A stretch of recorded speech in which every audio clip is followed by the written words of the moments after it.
nshuti muvandimwe, ndongera musuze cyane gubona amahoro buva ku Mana Data bibane namwe. Ndabishimiye rero ko tugiye kwigana uyu mwanya nanone, twongeye kubona akanya ko gusonzoranya ibyanditswe byera. Imana ihabwe icyubahiro yo yatanze uyu mwanya. No mpamvu rero uyu munsi wa none cyangwa uyu mwanya Imana yashimye ko twigana amagambo afite umutwe uvuga ngo impano. Abantu benshi bagira impano zitandukanye, ariko mbere uko tujya mbere reka dusenge ubundi twigane amagambo avuga ngo impano. Turagushimye Uwiteka kiboro n'ikibi cyawe, wabanye natwe iminsi itambutse. Uyu munsi wa none uracyarinze abagaragu bawe n'abana bawe. Umuntu wese uri ku mavi akagutakambira uramwumva. Nzi neza ko natwe uyu mwanya uri kutwumva. Ndakwinginze ngo uduhe umugisha wawe, ubuteze amatwi wese iki cyigisho umuhe umugisha wawe, ndetse n'uzacyumva hanyuma y'uyu munsi umuhe umugisha wawe. Uwiteka, reka duhore tugushima kubw'imigisha yawe tugenda tubona, dusobanukirwe n'Imana waduhaye nuko twazikoresha. Nibyo dusabye twizeye mu izina rya Yesu, amen. Bene data rero, nk'uko nababwiye, tugiye kwigana amagambo nahaye umutwe uvuga ngo impano. Impano mbese ni impano ubwoko ki? Mu buzima busanzwe tugira impano. Hari abafite impano zo gukina umupira, ariko aha ngaha turareba ku mpano z'umwuka, izo Uwiteka yavuze tugomba gukoresha mu murimo we. Hari abagira impano zo kubwiriza, kuririmba. Hari abagira impano zitandukanye zo kwakira abantu, izo kugira ambiyase se, cyangwa se impano z'ubwuzu, nicyo nayishatse kuvuga. Ariko umunsi wa none reka twigane amagambo tudatinze. Turahurira mu gitabo cy'Abaefeso mu gice cya 4, turahera ku murongo waho wa 7. Mu gice cya 4 turahera ku murongo waho wa 7. Dusome umutwe w'amagambo uravuga ngo ubumwe bwo kwizera. Ariko umuntu wese muri twe yahawe ubuntu nk'uko urugero rw'Imana ya Kristo ruri. Nicyo gituma ivuga iti, amaze kuzamuka mu ijuru ajyana iminyago myinshi aha abantu impano. Ariko iryo jambo ngo yazamutse mu ijuru risobanurwa rite? Ntirigaragaza yuko yabanje kumanuka ikuzimu. Uwamanutse niwe wazamutse ajya hejuru y'amajuru yose kugira ngo asohoze byose. Reka turebe gusohoza byose harimo iki, cyangwa gusohoza byose ibi uyu wazamutse mu ijuru asohoje ni ibiki? Ku murongo wa 11, nuko aha bamwe kuba intumwa ze, n'abandi kuba abahanuzi, n'abandi kuba ababwiriza butumwa bwiza, n'abandi kuba abungeri n'abigisha, kugira ngo abera batunganizwe rwose gukora umurimo wo kugabura iby'Imana no gukomeza umubiri wa Kristo, kugeza ubwo twese tuzasohora kugira ubumwe bwo kwizera no kumenya umwana w'Imana, kandi kugeza ubwo tuzasohora kuba abantu bashyitse bageza ku rugero rushyitse rw'igihagararo cya Kristo, kugira ngo tudakomeza kuba abana tuteraganywa n'umuraba tujyanwa hirya no hino n'imiyaga yose n'imyigishirize n'uburiganya bw'abantu n'ubwenge bubi n'uburyo bwinshi bwo kutuyobya. Icyo tubonye aha ngaha, ibintu mu byo Kristo yagombaga gusoza, nk'uko ijambo rye ribivuze muri Bibiliya yera, yazamutse ajyanwa mu ijuru kugira ngo asohoze byose. Ibi byose tubonye ni ugutanga impano zose zihagije zikwiriye kugira ngo ubwoko yari yaraje gupfira mu isi bubashe gukora umurimo we. Ibi byose nk'uko babivuze kwari ukugira ngo nuko aha bamwe kuba intumwa ze, n'abandi kuba abahanuzi, gusohoza byose. None se intego y'izo mpano yari iyihe? Niko wakibaza. Ku murongo wa 12 abivuze neza, kugira ngo abera batunganizwe rwose gukora umurimo wo kugabura iby'Imana no gukomeza umubiri wa Kristo. izi mpano yazitanze, ibi byose yabitanze cyangwa ibi byose yabisohoje kugira ngo abera batunganirizwe cyangwa twebwe ubwacu dutunganirizwe gusohora byose, kugira ngo dutunganirizwe gukora umurimo wo kugabura iby'Imana no kugira ngo tugire ubumwe nk'ubwari muri Kristo Yesu.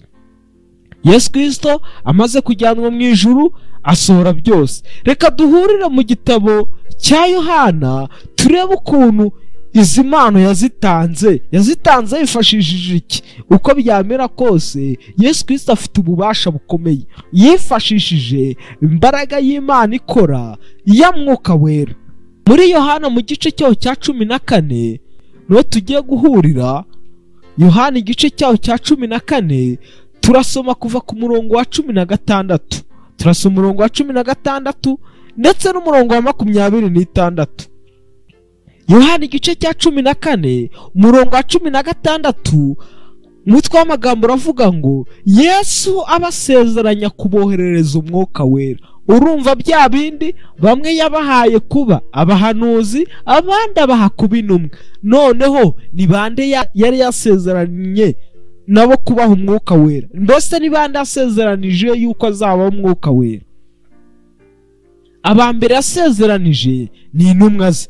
Reka dore ku murongo wa 15, nimunkunda muzitondera amategeko yanjye, nanjye nzasaba Data, nawe azabaha undi mufasha wo kubana namwe ibihe byose, niwe Mwuka w'ukuri. Ntibishoboka ko ab'isi bamuhabwa kuko batamurora kandi batamuzi, ariko mwebwe muramuzi kuko abana namwe kandi azaba murimo. Icyambere asezeraniye intumwa ze yuko azabaha undi mufasha. Icyambere yagisohoje, kubaha umufasha kugira ngo babe intumwa. Uyu mufasha nta wundi ni Umwuka Wera nk'uko ijambo rye ribivuze. Ku murongo wa 26, ariko umufasha ari we Mwuka Wera, uwo Data azatuma mu izina ryanjye, niwe uzabigisha byose, abibutsa ibyo nababwiye byose. Kubera yuko icyaha cyari kimaze kugera abantu kure, kubera yuko abigishwa babanye na Yesu Kristo, muribuka neza ukuntu agiye atoranya abigishwa be. Bamwe basanze ari abarobyi, abandi basanga ari abakoresha b'ikoro, abandi bari barize, abandi bari barize. Muribuka ukuntu bari bagiye batandukanye. Ibyanditswe byera bigaragaza ko bari abigisha 12 bose nta n'umwe ari uhwanyije imico n'undi, buri wese ari ateye ukwe. Rero kubera izo ngaruka z'icyaha, ibyo yari abigishije mu myaka 3 n'igice yamaranye nabo, cyangwa se ibyo yari abigishije mu gihe bari bamaranye, byinshi bari barabyibagiwe. Maze Yesu Kristo kubera gukunda umuntu nk'uko yabivuze, maze aravuga ati nzabohereza Umwuka Wera kugira ngo abibutse ibyo nababwiye byose. Yaravuze ati ariko umufasha ari we Mwuka Wera, uwo Data azatuma mu izina ryanjye, niwe uzabigisha byose, abibutse ibyo nababwiye. Yesu Kristo yaratangiye inshingano ye yo gusoza ibyo yagombaga gusoza kugira ngo ubwoko bwe butibagirwa yuko ari we kuzuka n'ubugingo. Yesu Kristo ifura mu bazutse kandi akaba igitambo cy'iteka ryose, niwe wagombaga gusohoza izi nshingano nk'uko yari yarabihawe na Data wa twese. Turifashisha igitabo cyitwa iby'Abadivantisite b'umunsi wa 7 bizera. Turasoma mu gice cyacyo cya 17 mu gitabo gishyashya ni kuri page 212. Ushobora gusanga bidahuye n'igitabo cyawe page, ariko igice cyo ni cya 17 nubwo page zitahura, ariko igice cyo cyahura. Ni impano za Mwuka Wera n'imirimo y'ubugabura. Yego, reka dusome kuri page 212. Dusome: mu bihe byose Imana igenera abantu bo mu itorero ryayo impano z'umwuka, buri wese agomba gukoresha kugira ngo abashe gukora umurimo w'urukundo akorera itorero. Reka dusome: mu bihe byose Imana igenera abantu bo mu itorero ryayo impano z'umwuka buri wese agomba gukoresha kugira ngo abashe gukora umurimo w'urukundo akorera itorero n'ikiremwa muntu muri rusange. Izo mpano zatanzwe na Mwuka Wera, azitanga kandi azigabira buri wese nk'uko abishaka. Izo mpano ziha itorero ubushobozi bwose n'imirimo yose y'ingenzi kugira ngo ribashe kuzuza inshingano yayo mvajuru. Dukurikijwe ibyanditswe byera, izi mpano zikubiyemo impano yo kwizera, gukiza indwara, guhanura, kubwiriza, kwigisha, kuyobora, kunga, kugirira impuhwe, umurimo w'ubwitange n'umurimo w'urukundo utagamije inyungu. Bamwe bahamagawe n'Imana kandi batoranywa na Mwuka kugira ngo buzuze inshingano zizwe n'itorero: ubupasitoro, ivugabutumwa, intumwa n'imirimo yo kwigisha, cyane cyane imirimo igamije guhugurura abagize itorero mu kubategurira ubumwe bwo kwizera n'ubwo kumenya Imana. Igihe abagize itorero bakoresheje izi mpano z'umwuka nk'ibisonga bikiranuka Imana mu buntu bwayo bwinshi, igihe abagize itorero bakoresheje izi mpano z'umwuka nk'ibisonga bikiranuka Imana mu buntu bwayo bwinshi, icyo gihe itorero ririndwa inyigisho y'amahame y'ibinyoma, rikura uko Imana ishaka ko rikura, kandi yubakwa mu kwizera no mu rukundo. Tumaze kubona yuko izi mpano zatanzwe kugira ngo umurimo w'Imana ubashe gukorwa, kandi nk'uko Pawulo yabivuze neza mu gitabo cy'Abakorino mu gice cya 12, ni mu ibaruwa ya mbere y'Abakorino cyangwa mu rwandiko rwa mbere Pawulo yandikiye Abakorino mu gice cya 12, ubonamo ayo magambo Pawulo ari kubwira ab'ikorino uburyo Imana yagiye itanga impano zitandukanye. Pawulo avuga ati bamwe bahawe guhanura, abandi bahabwa kuvuga indimi, abandi bahabwa impano nyinshi cyane, ariko izo mpano zose umugambi wayo ni umwe, ni uko Imana yazitangiye kugira ngo umurimo wayo ujye mbere. Muribuka neza yuko izi mpano, impano ya Mwuka Wera Yesu asezeraniye abigishwa cyangwa intumwa ze, yasohoye ku munsi wa Pentekote. Ibyo ngibyo ushobora kubisoma mu gitabo cy'ibyakozwe n'intumwa mu gice cya mbere kuva ku murongo wa 8, ahari amagambo avuga ngo cyakora muzahabwa imbaraga Umwuka Wera nabamanukira, kandi muzaba abagabo bo kumamya i Yerusalemu n'i Yudaya n'i Samariya hose. Iyo uhereye muri icyo gice usoma, ubona neza yuko ku munsi wa Pentekote intumwa zasorejwe isezerano Kristo yari yarabasezeraniye, nk'uko twabisomye muri Yohana mu gice cya 14 ku murongo wa 26 n'uwa 16. Amagambo Yesu yavuze mbere yo kujya mu ijuru yagombaga guhindura amateka. Yategetse abigishwa be ati, mujye mu bihugu byose mwigishe abaremwe bose ubutumwa bwiza mu bihugu byose. Ibyo ushobora kubisanga muri Mariko mu gice cya 16 umurongo wa 15. Mu byaremwe byose nta gushidikanya abigishwa ba Yesu batekereje ko ari inshingano idashoboka. Yesu amenye intege nke zabo ababwira kutava muri Yerusalemu, ahubwo ko bakwiriye kurindira ibyo Yesu asezeranye, nuko abaha ubwishingizi ati, cyakora muzahabwa imbaraga Umwuka Wera nabamanukira, kandi muzaba abagabo bo kumamya i Yerusalemu n'i Yudaya n'i Samariya hose no ku mpera y'isi.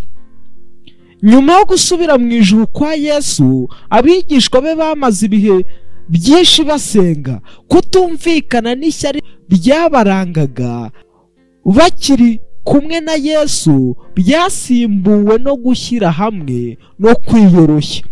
Abigishwa bari barahindutse. Gushyikirana na Yesu n'ubumwe bari bafite byabateguriye kuzuzwa Mwuka Wera. Nk'uko Yesu yakiriye gusigwa kudasanzwe kwa Mwuka Wera kubwo gutegurirwa umurimo we, niko abigishwa bakiriye umubatizo wa Mwuka Wera kugira ngo bashobozwe guhamya kwabo, imbaraga zabo zirongerwa. Umunsi bakiriyemo impano ya Mwuka Wera babatije abantu 3,000. Aya magambo yose ushobora kuyasanga mu byakozwe n'intumwa mu gice cya mbere ndetse n'igice cya kabiri ku murongo waho wa 41. Tubonye neza yuko ibyo Yesu Kristo yasezeraniye abigishwa amaze kujya mu ijuru, amaze kuzamurwa, yarabisohoje. Tuzirikane ko turi kwigana amagambo avuga ngo Imana. Yesu kandi muri Matayo 25 kuva ku murongo wa 14 n'uwa 15, mwibuka yuko Kristo yageranyije impano za Mwuka muri uyu mugani. Yaravuze ati, bizaba nk'iby'umuntu wari ugiye kuzindukira mu kindi gihugu, ahamagara abagaragu be abasigira ibintu bye. Aha umwe 5,000, undi amuha 2, undi amuha 1. Uko umuntu ashoboye arazinduka aragenda. Mwibuka yuko ahangaha Yesu Kristo uyu mugani w'5 yatanze ku bantu 3, yashakaga yuko izi 5 yatanze buri wese azikoresha. Bene data, tumenye yuko nubwo dufite impano dukwiriye gukoresha impano twahawe. None se n'ukubera ikibi ngibi Yesu abikora? N'ukubera iki Imana ifata umugambi wo gutanga impano? Mwuka Wera aha buri mwizera ubushobozi bwihariye bwo gufasha itorero kugira ngo ribashe gusoza inshingano yaryo mvajuru. Umugambi nyamukuru utuma Imana ivuga ngo runaka ndamuha impano. Umva, umugambi nyamukuru utuma ijuru riterana rikavuga ngo wowe tuguhaye impano, tuguhaye impano yo kuririmba, tuguhaye impano yo kwigisha. Umugambi nyamukuru utuma ijuru rifata icyemezo rikavuga riti, wowe tuguhaye impano y'ubunyabwuzu, tuguhaye impano yo kwakira abantu, tuguhaye impano ni ukugira ngo usohoze inshingano mvajuru. Mbese inshingano mvajuru ni iyihe? Nta yindi, ni ukwerereza ubutumwa bw'umugabo wo guhamya. Ubwo butumwa nta bundi ni ukwemera ukihana, ukakira Kristo nk'umwami n'umukiza mu bugingo bwawe, ukageza ubutumwa ku batuye isi ndetse n'abayizengurutse. Kandi uwo mugambi nta wundi, ni ukugira ngo itorero rigire ubumwe. Uribuka neza yuko Pawulo nawe yabyibukije abanyekorino mu ibaruwa ya mbere Pawulo yandikiye abikorino mu gice cyaho cya mbere umurongo wa 4 n'uwa 6 ushobora kubisangamo. Ikigaragara cyo ni uko itorero ry'ikorino nta mpano y'umwuka n'imwe ryaburaga, ariko ikibabaje abarigize bahoraga bajya impaka nk'abana bibaza impano ziruta izindi. Bahugiye mu macakubiri yo mu itorero ryabo. Pawulo yandikira abikorino ku byerekeye ukuri nyako kurebana n'izo mpano n'uburyo zigomba gukora. Abasobanura ko impano za Mwuka ari impano z'ubuntu. Icyakora hariho impano z'uburyo bwinshi, ariko Mwuka uzitanga n'umwe. Kandi hariho uburyo bwinshi bwo kugabura iby'Imana, hariho n'uburyo bwinshi bwo gukora. Ariko Pawulo ashimangira ko Imana ari imwe ikorera byose muri bose. Mwene data, tubonye yuko umugambi w'Imana wo gutanga impano ari ukugira ngo umugambi mvajuru usohozwe. Umugambi Imana ifite ni ukurokora ikiremwamuntu. Ikigaragara ni uko nubwo twahawe impano nyinshi z'uburyo bwinshi butandukanye, umugambi ni umwe, uwaziduhaye ni umwe, ni ugukorera hamwe kugira ngo ikiremwamuntu kirokoke, kugira ngo inyoko muntu iticwa n'ibyaha, ahubwo imenye urukundo Imana yadukunze. Umwuka Wera aha buri mwizera impano kugira ngo zikuze itorero, ni ukuvuga kubaka itorero. Ubukene bw'umurimo w'umwami nibwo bugena ubwoko bw'Imana mwuka atanga n'uwo izo mpano zihabwa. Imana ikurikije icyo ishaka ku muntu, Imana ikurikije ubukene bugaragara mu itorero, Imana ikurikije ubukene cyangwa ikurikije ibikenewe muri iyi minsi ya none cyangwa aho umuntu ari, Imana igenera umuntu impano. Ushobora kuba utarahawe kubwiriza, ushobora kuba utarahawe kuririmba neza, ushobora kuba utarahawe ijwi ryiza, ariko ushobora kuba nanone utarahawe ubunyabwuzu cyangwa kugira urugwiro, ariko nta muntu n'umwe ubaho utagira impano. Ushobora kuba ufite impano yo kwakira abantu, ushobora no kuba ufite impano yo kwandika ibintu umuntu asoma kumva ubutumwa, ushobora no kuba ufite impano yo gucumbikira abantu. Icyo wamenya cyo nuko umuntu wese wakiriye Kristo mwami n'umukiza mu bugingo bwe agomba guhabwa impano. Nicyo kintu cya mbere nabonye Kristo akorera umunyabyaha wese wamaze kwihana. Uribuka iyo ugiye muri Yohana mu gice cyaho cya 4 ubona Kristo aganira n'umusamariyakazi. Umusamariyakazi Yesu aragiye amwaka amazi ati mbese wampa amazi yo kunywa? Umusamariyakazi aramubwira ati kuri umuyuda nkaba umusamariya, mbese duhuriye he? Yesu aramubwira ati iyo umenya ukwatsa amazi uwo ari we uba umuhaye amazi yo kunywa n'akaguha amazi y'ubugingo. Twihuse gato, icyo shaka kukwereka aha nuko Yesu yasobanuriye uyu musamariyakazi ukuntu yahabwa amazi y'ubugingo. Amaze kubisobanukirwa, Imana umusamariyakazi yahise afata ku kanya, yahise azamuka mu mudugudu. Yagenje ati yahise ata ikibindi yaje kuvomeramo amazi, ahita azamuka mu mudugudu ajya kubwira umudugudu wose yuko abonye umuntu udasanzwe, uwo Mose yari yaravuze, uwo Yakobo yari yaravuze ko azacungura amahanga. Ajya kubabwira yuko abonye umuhanuzi, ajya kubabwira inkuru nziza ya Yesu Kristo mwako kanya gusa. Ntabwo ari Yesu gusa, hari n'abandi benshi. Imana rero itanga impano kugira ngo izi mpano zikoreshwe. Uburyo bw'imikorere bw'izi mpano Pawulo we abibona yifashishije urugero rw'umubiri. Pawulo yaravuze ati umubiri ufite ingingo nyinshi zitandukanye kandi buri rugingo rufite akamaro kihariye, ariko Imana yashyize ingingo mu mubiri izigenera aho ishatse zose uko zingana. Nta rugingo rukwiriye kubwira urundi ngo singukeneye, buri rugingo rukenera urundi, kandi izo ngingo zo ku mubiri zizwi ko ari iz'icyubahiro gike nizo turushaho kwambika icyubahiro, kandi ingingo zacu ziteye isoni nizo zirushaho gushimwa. Tubonye neza yuko uburyo ki impano twahawe tutakwiriye kuzizirika twebwe ubwacu. Twazawe kugira ngo tuzikoreshe mu buryo bwinshi kandi butandukanye, kandi tubashe gukorera hamwe. Bene data mureke mbabwire, nubwo izi impano twazihawe, bamwe tuzifite, bamwe bazi kuririmba neza, abandi bazi impano buri wese afite yumva yifitemo.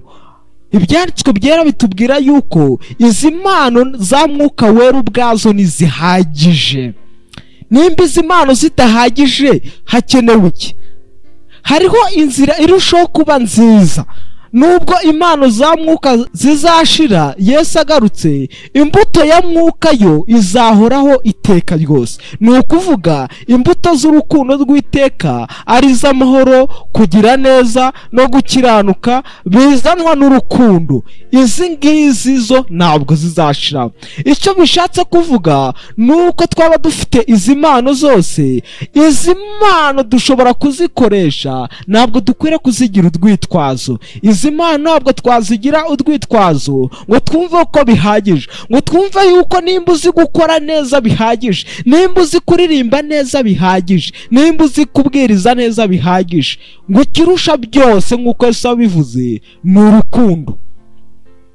Pawulo yakomeje kubwira abakorino yuko ikirusha byose ari urukundo. Tubona imbuto za mwuka mu Bagalatiya mu gice cyo cya 5 ku murongo wa 22 na 23, tubonamo imbuto za mwuka ari urukundo, amahoro, ibyishimo no gukiranuka. Izo ngizo ngo ntabwo zizigera zivaho, ariko impano za mwuka Yesu Kristo naza kubwiriza tuzahagarika, kuririmba tuzaririmbira mu ijuru, ndetse hari byinshi bizahinduka. Icyo duhamagarirwa rero nuko dukwiriye kumenya yuko dukwiriye gushaka Yesu Kristo ukiranuka, akadutera urukundo, kuba duhesha Imana icyubahiro.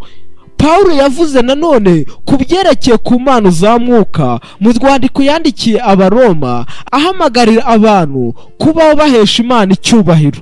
Mu Baroma mu gice cya 11 umurongo wa 36 ushobora kubisangamo, ndetse no mu gice cya 12 yongeye nanone kwifashisha ingingo z'umubiri kugira ngo yerekane ugutandukana, ariko kandi n'uburyo hariho ubumwe buranga abizera babumbiye hamwe mu itorero.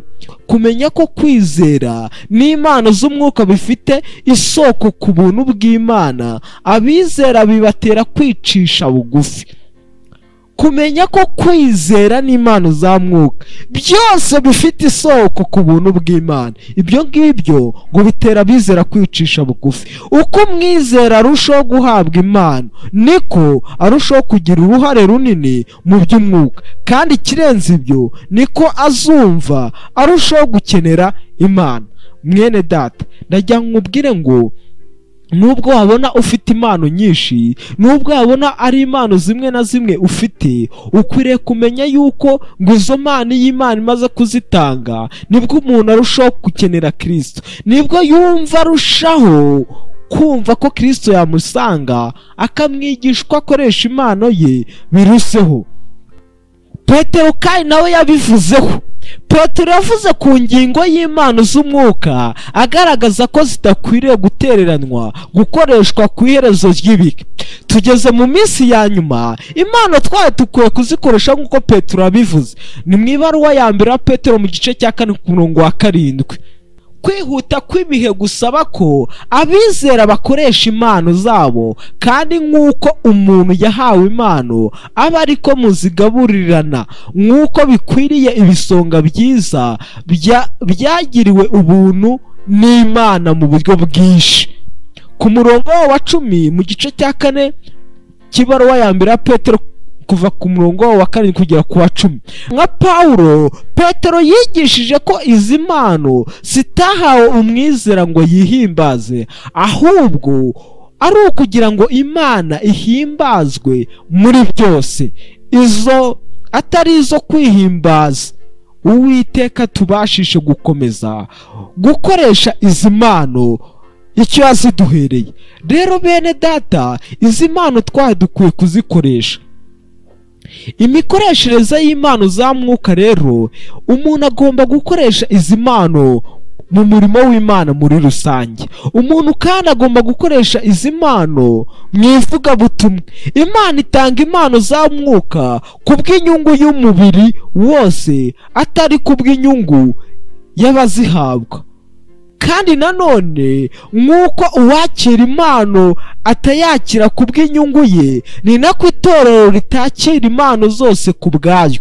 Gusa Imana itanga impano kubw'abantu bose kugira ngo ibategurire kurangiza inshingano yabahaye mu gukiza isi. Impano za mwuka si ibihembo bijyanye n'imirimo myiza iba yakozwe, ahubwo ni ibikoresho bituma umurimo ukorwa neza. Mwuka atanga buri gihe impano z'umwuka zijyanye n'impano karemano z'umuntu. Nubwo izo mpano karemano zitaba ari iz'umwuka, bisaba kuvuka bundi bushya kugira ngo umuntu amenyeshwe imbaraga ya mwuka wera. Tugomba kuvuka bwa kabiri kugira ngo twuzuzwe impano za mwuka. Hari impano rero umuntu ashobora kuba yaravukanye. Ushobora kuvuka ababyeyi bawe bafite disipurine, bakakwigisha kubaha no kumvira. Ushobora kuvuka papa wawe cyangwa mama wawe azi kuririmba, cyangwa muri famiye, ibyo nabyo ukabimenya. Ariko izo mpano tuvukana hano ibyanditswe byera bimbwiye yuko umuntu asabwa kuvuka bwa kabiri, ngo bisaba kuvuka bundi bushya kugira ngo umuntu amenyeshwe imbaraga ya mwuka wera. Tugomba kuvuka bwa kabiri kugira ngo twuzuzwe impano za mwuka. Mwene data, umuntu ashobora kuvuga ati mbese ko nta mpano ufite, ariko impano nta muntu n'umwe utagira impano. Nk'uko twabibonye, impano za mwuka kugira ngo bamwe bashobora kubikubwira yuko uzifite cyangwa niba bikubwira, ariko kugira ngo abizera binjire mu murimo w'itoro kandi bawukore neza, bagomba gusobanukirwa n'impano zabo izo arizo. Wiyumve yuko ufite impano. Kugira ngo rero uyu muntu abashe gusobanukirwa n'impano afite cyangwa n'impano za mwuka afite muri we, icyambere agomba kwitegura kwakira iby'umwuka, umwiteguro w'iby'umwuka. Intumwa zasenze zibikuye ku mutima kugira ngo zishobore kuvuga amagambo azageza abanyabyaha kuri Kristo. Bashyize ku ruhande ibyabatandukanyaga n'ibyifuzo byo kuba mukuru mu bakomeye.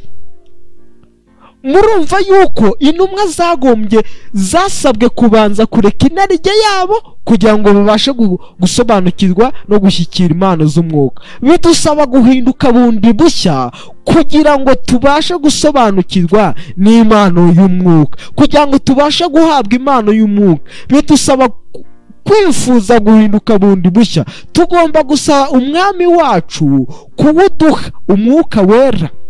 Ikindi kandi tugomba kwiga ibyanditswe byera kandi dusenga. Mu gusenga twiga nibyo isezerano rivuga ku mpano z'umwuka, bituma mwuka wera yemeza intekerezo zacu umurimo wihariye adufitiye. Ni ngombwa ko twizera rwose ko Imana yawuduhaye nibura impano imwe kugira ngo tuyikorere umurimo wayo. Nk'uko twabibonye, impano ya mbere Imana itajya yirengagiza guha umuntu wese umaze kuyiyegurira ni impano yo kwamamaza ubutumwa bwiza. Wabikora mu buryo bwinshi butandukanye, ariko iyo mpano yayirengagiza. Kwiyegura ubushake bw'Imana, kwemera gukoreshwa nayo. Ntabwo ari twe tugomba gukoresha mwuka wera, ahubwo n'ugomba kudukoresha, kuko Imana ariyo ikorera mu bwoko bwayo gukunda no gukora ibyo yishimira. Ni amahirwe kugira ubushake bwo gukora inshingano iyo ari yo yose yo mu murimo Imana itwerekejemo. Tugomba kwemerera Imana tukayibera imiyoboro ikoresha igera ku bakeneye ubufasha bwacu. Ku bw'ibyo tugomba guhora twiteguye gusubiza ibyifuzo by'itorero igihe cyose bigaragaye. Bene data, tukwiye kwiyegura ubushake bw'Imana, tukamenya yuko impano twaba dufite cyangwa kugira ngo tubashe gukuza impano zacu zikoreshwe n'umwuka, nuko twiyegura ubushake bw'Imana. Ikindi kandi kugira ngo umenye ko ufite impano, umuntu ashobora kutabimenya ariko bamuzengurutse bakabimumenyaho, kubera ko Imana itanga izi mpano kugira ngo yubake itorero ryayo. Dushobora kubona ko ubuhamya bw'impano zacu buva ku mubiri wa Kristo, atari mu marangamutima yacu. Birakomeye ko umuntu amenya impano ze ku giti cye kuruta uko yamenya iz'abandi. Ntitugomba gusa kwemera ibyo abandi batubwira ku mpano zacu, ahubwo ni ingenzi ko tumenya kandi tugahamya impano z'Imana ku bandi. Nta gihimbaje kandi gishimishije nko kumenya ko dusohoza umurimo cyangwa ko turi mu mwanya ubushake bw'Imana bwatuteganirije. Mbega umugisha wacu iyo dukoresheje impano Yesu yaduhaye binyuze muri mwuka wera. Yesu yifuza cyane ko dusangira impano ze z'ubuntu. Mwene data, mwisanganyamatsiko yacu y'impano, mureke muri iyi minsi ya nyuma Yesu Kristo agiye kuza, twese dukoresha impano twahawe maze dutebutse kugaruka kwe. Benshi twahawe impano zitandukanye. Ushobora kuba utashobora kubwiriza mu ruhame, ariko message wandika kuri WhatsApp, message upostinga kuri WhatsApp ishobora kugira benshi garura kuri Kristo. Ibyo wandika muri SMS, imyitwarire tugira muri bagenzi bacu, uko tubayeho buriya nabyo ni Imana ikomeye, ni Imana ikomeye cyane kwakirana abantu bwuzu, ni Imana ikomeye cyane kumenya kuvuga neza, ni Imana ikomeye cyane kandi kuganira iby'ubwenge bitarimo iby'ubupfapfa, ni Imana ikomeye cyane kwandika iby'ingirakamaro. Reka nkwinginge ngo tumenye yuko na n'ubu yaduha uburyo bwo kwemera ubutumire bwe no guhishura icyo impano zishobora kumara mu mibereho yuzuwe na Mwuka Wera. Uwiteka asohoze gushaka kwe muri twebwe, Uwiteka atwuzuza impano. Reka nkubwire ko impano wahawe utayihawe ngo ipfukirane. Twibutse neza gato ubwo Yesu Kristo yabivugaga muri Matayo 25, abantu bahawe amatarano ari 3, 2 barazikoresheje undi ntiyayikoresha, ariko utarayikoresheje byamubereye igihombo. Kandi twabonye ko ibyanditswe byera bitwereka yuko umuntu ahabwa impano bitewe n'imbaraga afite, Imana ibona afite. Impano ihabwa umuntu bitewe n'ikigero cy'umwuka uko ashaka. Mureke rero twemere gukoreshwa nayo, nibyo mbasabira nanjye nisabira mu izina rya Yesu, amen. Dusenga Imana. Turagushimye Data ikibono ikibi cyawe, dusobanukiwe neza yuko dufite impano yo gukora umurimo wawe. Turakwinginze none ngo uzube muri twebwe, mbere y'ibintu byose udutere kwifuza Umwuka Wera buri munsi, udutere kwifuza kubatizwa n'Umwuka Wera, udutere kuzinukwa ibyaha byacu maze tubashe gukora umurimo wawe. Ngwino udukoreshe, Umwuka Wera abane natwe. Umuntu wese waruteze amatwi ntuzumva iki cyigisho wese umuha umugisha, mu izina rya Yesu mbisabye mbyizeye, amen.